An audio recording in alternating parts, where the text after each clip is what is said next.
الحمدللہ رب العالمین والصلاة والسلام علی خاتم النبیین وعلی آلہ واصحابہ اجمعین اما بعد فاعوذ باللہ من الشیطان الرجیم بسم اللہ الرحمن الرحیم وَإِذْ وَعَدْنَا مُوسَىٰ 40 لَيْلَةً ثُمَّ اتَّخَذْتُمُ الْعِجْلَ مِن بَعْدِهِ وَأَنْتُمْ ظَالِمُونَ ثُمَّ عَفَوْنَا عَنْكُم مِّن بَعْدِ ذَلِكَ لَعَلَّكُمْ تَشْكُرُونَ صدق اللہ العلی العظیم۔ معزز ناظرین، جیسا کہ آپ احباب اس چیز کا بخوبی علم رکھتے ہیں اور جانتے ہیں اس بات کو کہ ہم نے قرآن مجید کی جو مختصر تفسیر ہے اور قرآن مجید کا جو پیغام ہے اس کو پہنچانے کی اور آپ کی خدمت میں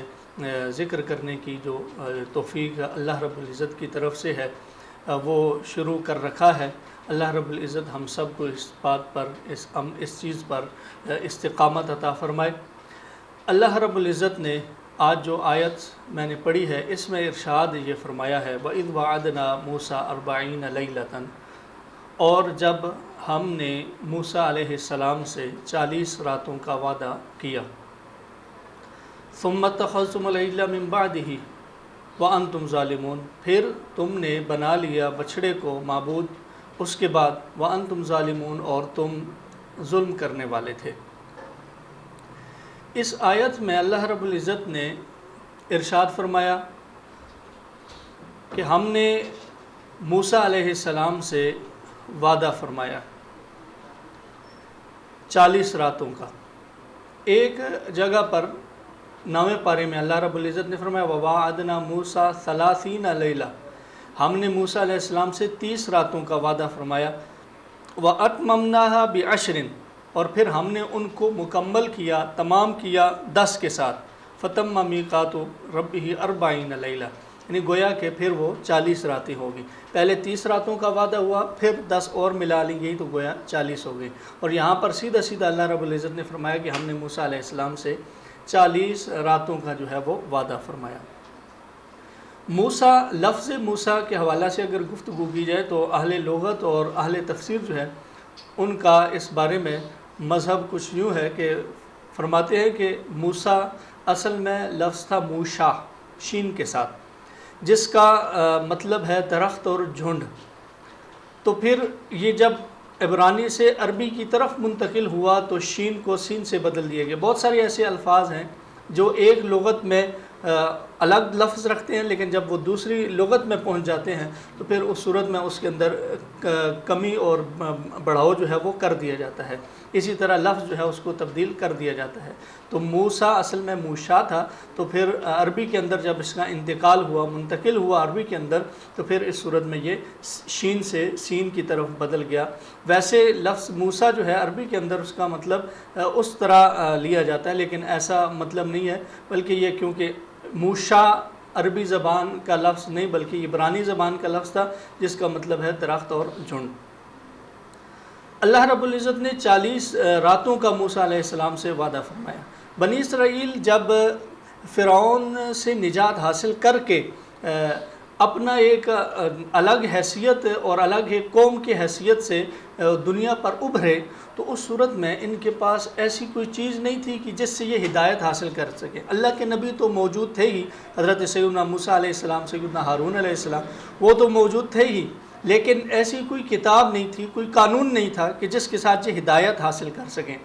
تو اللہ رب العزت نے موسیٰ علیہ السلام سے 40 راتوں کا وعدہ فرمایا کہ آپ 40 رات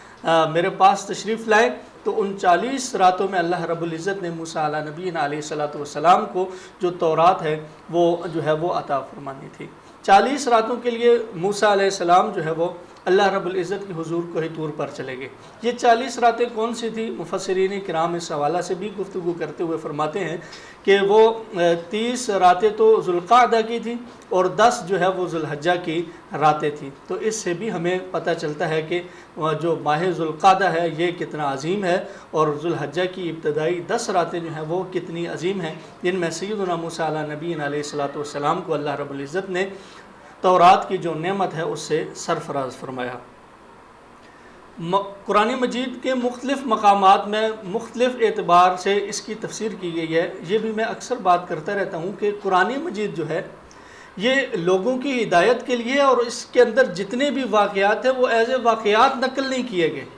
کہ ہمیں کوئی قصہ سنانا مقصود ہو، ہمیں جو ہے وہ ہمارے دل لبھانے والی بات ہو قصہ سنا کر، نہیں، بلکہ جو قصہ بھی بیان کیا جاتا ہے اس کے پیچھے حقیقتاً اس حکمت جو پنہا ہے اس کو ظاہر کرنے کی کوشش کی جاتی ہے۔ اسی وجہ سے آپ دیکھیں گے کہ بعض جگہوں پر جس چیز کی حکمت اور جس چیز کی ضرورت تھی اس کو اللہ رب العزت نے اس مقام پر ذکر کیا، پھر جس مقام پر کسی اور چیز کی ضرورت تھی تو اس قصہ کو وہاں پر کچھ اللہ رب العزت نے ذکر فرمایا۔ تو ابتداءً یہ کتاب کیونکہ عبرت حاصل کرنے کے لیے ہے اور نصیحت اور حکمت حاصل کرنے کے لیے، قصص کو سنانے کے لیے نہیں ہے، اس وجہ سے اللہ رب العزت نے اس کے لیے بالترتیب جو ہے وہ قصص کو بھی بیان نہیں فرمایا۔ تو یہاں پر بھی اگرچہ قصہ یہ ہے کہ سیدنا موسیٰ علیہ نبی علیہ السلام جب 40 راتوں کے لیے اللہ رب العزت کے حضور کوہ طور پر چلے گئے، وہاں پر موسیٰ علیہ السلام نے تورات جو ہے وہ اس کے حصول کے لیے اللہ رب العزت کی بارگاہ میں خاص بندگی اور عبادت جو ہے اس کو کیا۔ جب ادھر موسیٰ علیہ السلام تشریف لے گئے تو ادھر سے پیچھے جو ثم اتخذتم العجل، جو بنی اسرائیل تھے، ایک تو یہ تھا کہ وہ نئے جو موسیٰ علیہ السلام کا جو دین موسوی تھا اس کی طرف آئے تھے۔ اب ایک قوم کے جس کے دل میں 70 80 سال جو ہے وہ بتوں کی پرستش اور پوجا رچی بسی ہو، اور ان میں ان کے ذہنوں کے اندر بتوں کی فضیلت اور بتوں کی جو افضلیت ہے اور بتوں کا جو ایک کام ہے وہ ان کے ذہن میں رچا بسا ہوا ہو، تو اس قوم کو نکال کر اپنے دین کی طرف لانا، پھر موسیٰ علیہ السلام کا تورات لینے کے لیے وہاں چلے جانا، تو یہ ایک عجیب جو ہے وہ معاملہ تھا۔ تو جب موسیٰ علیہ السلام وہاں گئے تو پیچھے سے جادوگر تھا، جس گھوڑے پر حضرت جبریل علیہ السلام موسیٰ علیہ السلام کو لینے کے لیے آئے، مفسرین کرام نے اس کو لکھا ہے فرس الحیات، زندگی کا گھوڑا، حیات کا گھوڑا، زندگی کا گھوڑا اور حیات کا گھوڑا۔ اس وجہ سے اسے کہا جاتا ہے کہ یہ جبریل علیہ السلام کا ایک خاص گھوڑا ہے کہ اللہ رب العزت نے اس کو ایک ایسی صلاحیت دی تھی کہ جس جگہ پر اس کے سم لگتے تھے، جس جگہ پر اس گھوڑے کے پاؤں لگتے تھے، اللہ رب العزت اس جگہ کو زندہ فرما دیتا، اس جگہ پر سبزہ اگنا شروع ہو جاتا تھا۔ موسیٰ علیہ السلام کے جو بنی اسرائیل تھے ان میں ایک شخص تھا سامری، قرآن مجید میں اس کو سامری ہی ذکر کیا گیا ہے، لیکن مفسرین کرام نے اس کا بھی نام ذکر کیا ہے۔ بعض کہتے ہیں کہ اس کا نام میخا تھا، اور بعض نے کہا ہے کہ اس کا نام بھی موسیٰ بن ظفر تھا۔ بہرحال جو بھی نام تھا، اس نے یہ سنار تھا، زرگر تھا، اس نے جب دیکھا کہ حضرت جبریل علیہ السلام کا گھوڑا جس جگہ پر قدم رکھتا ہے وہاں سے ایک خاص جو زمین پہلے بالکل بھی آپ کو گیا ہوتی ہے وہاں پر سبزہ اگنا شروع ہو جاتا ہے، تو اس کا مطلب ہے کہ اس گھوڑے میں اور جو گھوڑے کے اوپر سوار ہے اس میں کوئی نہ کوئی فضیلت تو ہے۔ اس نے ایسا کیا کہ وہ جو گھوڑے کے سموں والی مٹی تھی اس کو اکٹھا کرنا شروع کر دیا۔ اب جب بنی اسرائیل فرعون کی نجات سے پہلے کچھ انہوں نے زیورات فرعونیوں سے عاریتاً لے لیے تھے کہ ہم نے شادیاں کرنی ہے، بیاہ کرنے ہیں، آپ ایسا کرو کہ کچھ زیورات ہمیں دے دو، پھر ہم آپ کو واپس کر دیں گے۔ وہ سارے فرعونی غرق ہو گئے تو وہ جتنے زیورات تھے وہ سارے بنی اسرائیل کے پاس آ گئے۔ اب سامری کو کیونکہ یہ چیز پتہ تھی، اس نے کہا کہ یہ زیورات تمہارے لیے حلال نہیں ہیں، اس وجہ سے کہ یہ ان کے ہیں کہ جو فرعونی غرق ہو گئے ہیں، لہذا تم ایسا کرو کہ اس کو کسی ایک گڑھے میں دبا دو۔ موسیٰ علیہ نبی علیہ السلام جو ہے وہ وہاں پر موجود ہیں، پیچھے سے یہ سارا معاملہ شروع ہوا جا رہا ہے۔ حالانکہ حضرت موسیٰ علیہ السلام جو ہیں وہ حضرت ہارون علیہ السلام کو پیچھے اپنا نائب چھوڑ کر گئے، لیکن وجہ یہ تھی کہ حضرت ہارون علیہ السلام کی جو طبیعت تھی نا اس میں بڑی نرمی تھی،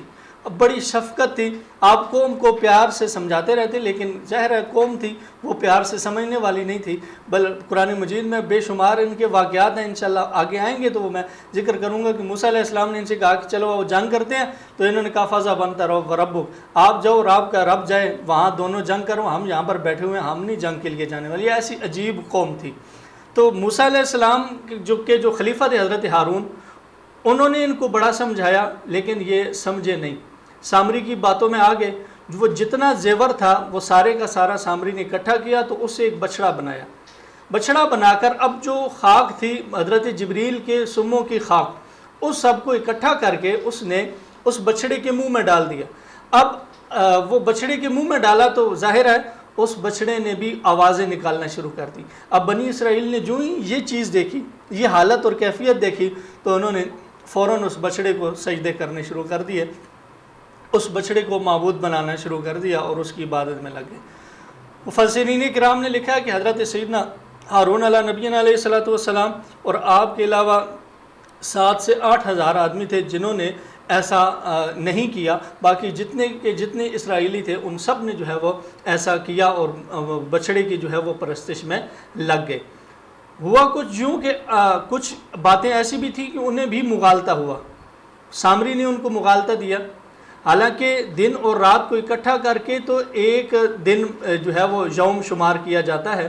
تو سامری نے ان کو دن اور رات الگ الگ گنوائے، اور جب 20 دن گزرے تو کہنے لگا دیکھا کہ 40 یوم ہو گئے ہیں مکمل، لیکن ابھی تک موسیٰ علیہ السلام نہیں آئے، وہ جو تمہارے لیے خدا چھوڑ کر گئے ہیں وہ یہی ہے، لہٰذا تم اس کی عبادت کرو۔ اب بنی اسرائیل کو جب موسیٰ علیہ السلام کے نہ آنے کی خبر ملی یا جو واقعہ ہوا تو پھر اس صورت میں انہوں نے اس کی طرف رغبت کی۔ بعض مفسرین نے یہ بھی لکھا ہے کہ جو قرآن مجید نے ذکر کیا ہے کہ اللہ رب العزت نے ابتداء موسیٰ علیہ السلام سے 30 راتوں کا وعدہ فرمایا تھا، تو بنی اسرائیل کو یہ معلوم تھا کہ 30 راتیں اللہ رب العزت کی بارگاہ میں موسیٰ علیہ السلام گئے ہیں۔ اب جب 30 راتیں مکمل ہوئیں تو موسیٰ علیہ السلام واپس نہ تشریف لائے، حالانکہ 10 راتوں کا وعدہ اور ہو چکا ہے، تو اب بنی اسرائیل پریشان ہوئے، تو اس پریشانی سے فائدہ اٹھاتے ہوئے سامری نے انہیں بچھڑے کی پوجا پر لگا دیا۔ خیر بہرحال جو بھی ہوا تو وہ قوم پوجا کی طرف لگ گئی، پوجا کی طرف مائل ہوگی۔ اب جتنے بھی پوجا کی طرف مائل ہوئے، آپ دیکھیں کہ یہ بنی اسرائیل ہیں کہ اگر ان کا نبی ذرا سے وقت کے لیے جدا ہوتا ہے، صرف 40 راتوں کے لیے، اس میں موسیٰ علیہ السلام کی تنقیص نہیں ہے، اور نہ ہی ہرگز ہم جو ہے وہ مسلمانوں میں کسی کا بھی یہ شیوا ہے کہ وہ کسی نبی کی تنقیص کرے۔ اللہ نے جو موسیٰ علیہ السلام کو مقام عطا فرمایا ہے اس کے کیا ہی کہنے ہیں، لیکن یہ دیکھیں کہ ہمارے آقا کریم صلی اللہ تعالیٰ علیہ وآلہ وسلم کی کیا شان ہے، کیا عظیم بات ہے۔ نبی رحمت صلی اللہ تعالیٰ علیہ وآلہ وسلم نے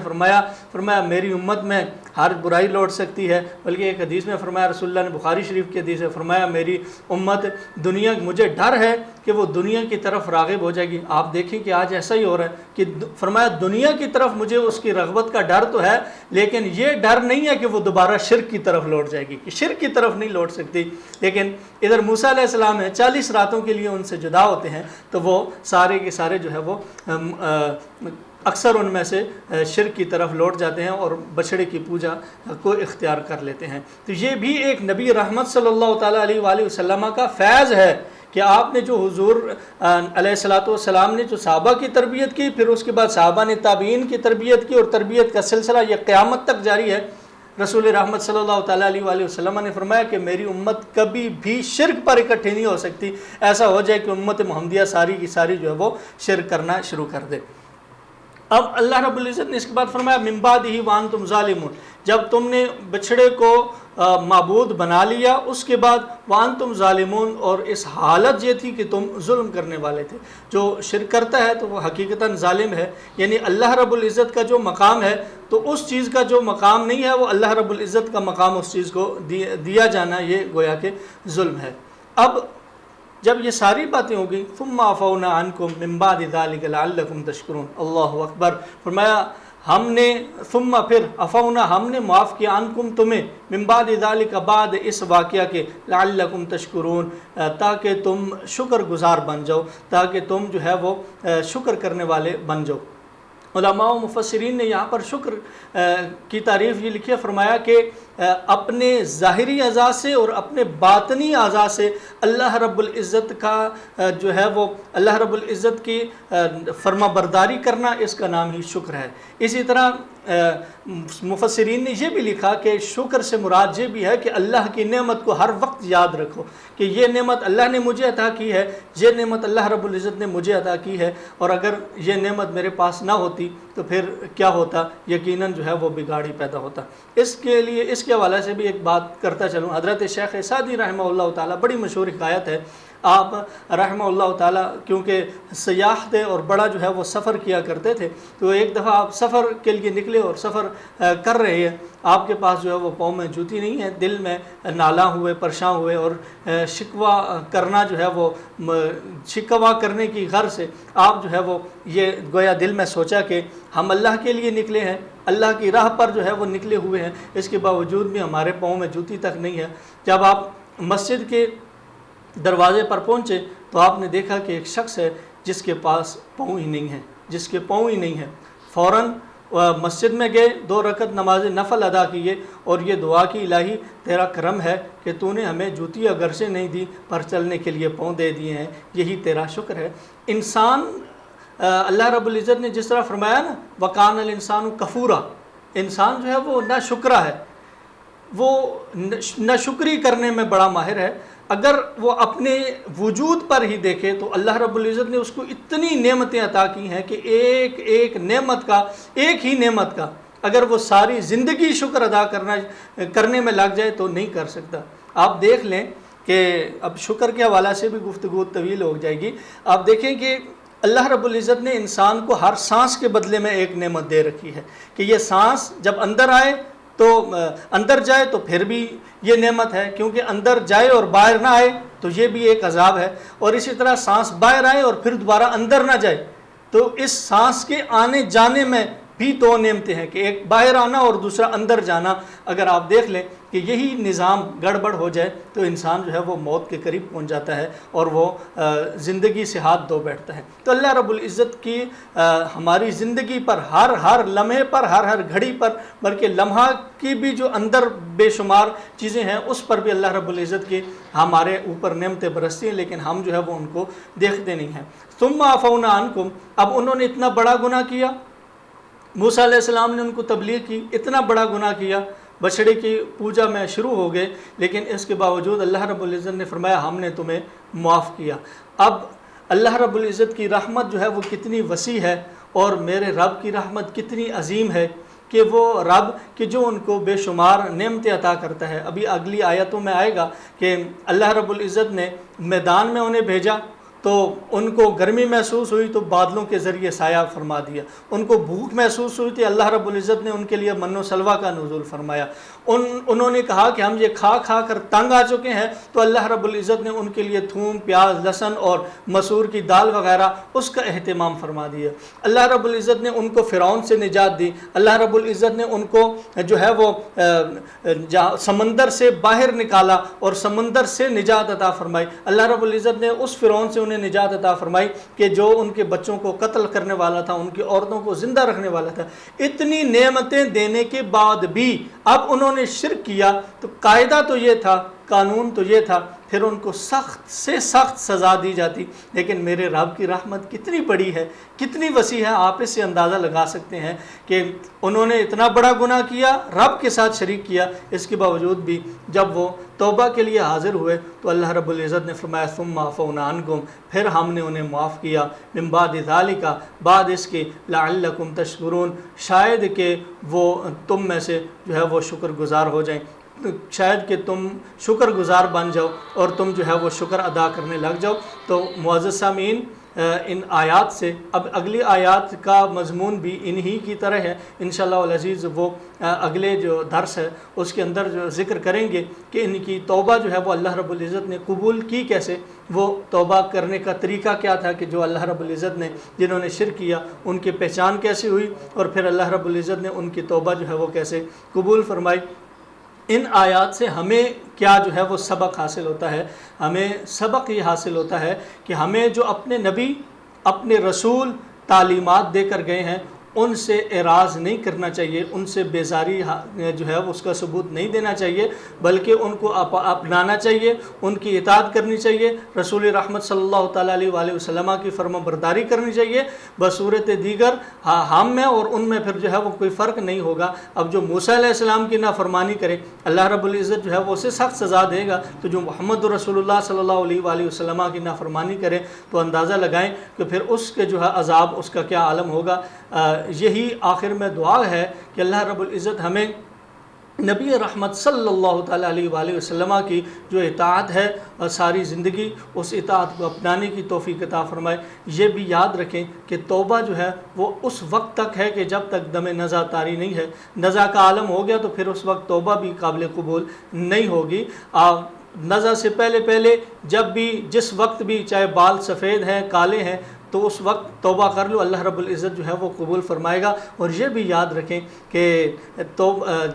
جب توبہ کے لیے کوئی وقت مقرر نہیں ہے، اسی طرح موت کے لیے بھی کوئی وقت مقرر نہیں ہے۔ ہر بندے نے جانا ہے اور جا رہا ہے، اس وجہ سے جلد از جلد اللہ رب العزت کی بارگاہ کی طرف رجوع کریں، نبی رحمت صلی اللہ تعالیٰ علیہ وآلہ وسلم کی پیاری سنتوں کو اپنانے کی کوشش کریں۔ ہم ایز اے مسلم قرآن سے محبت کے دعوے دار ہیں، رسول رحمت صلی اللہ تعالیٰ علیہ وآلہ وسلم سے محبت کے دعوے دار ہیں، لیکن یقین مانیں کہ ہم اس میدان میں بھی بہت کمزور ہیں۔ ہم اسلامی تعلیمات سے ناآشنا ہیں، اپنے جو ضروری روزمرہ مسائل ہیں ہم اس پر بھی توجہ